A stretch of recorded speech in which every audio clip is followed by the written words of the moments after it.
समाचार अब तक, सत्य का साहस। आणि आता यावेळची सर्वात मोठी बातमी रामटेक येथून येत आहे।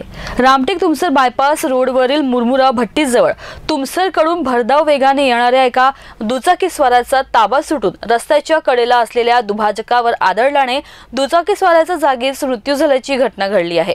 मिळालेल्या माहितीनुसार अनोळखी इसम तुमसरहून मनसरच्या दिशेने त्याच्या MH49L4118 क्रमांकाच्या दुचाकीवरून भरधाव वेगाने जात होता।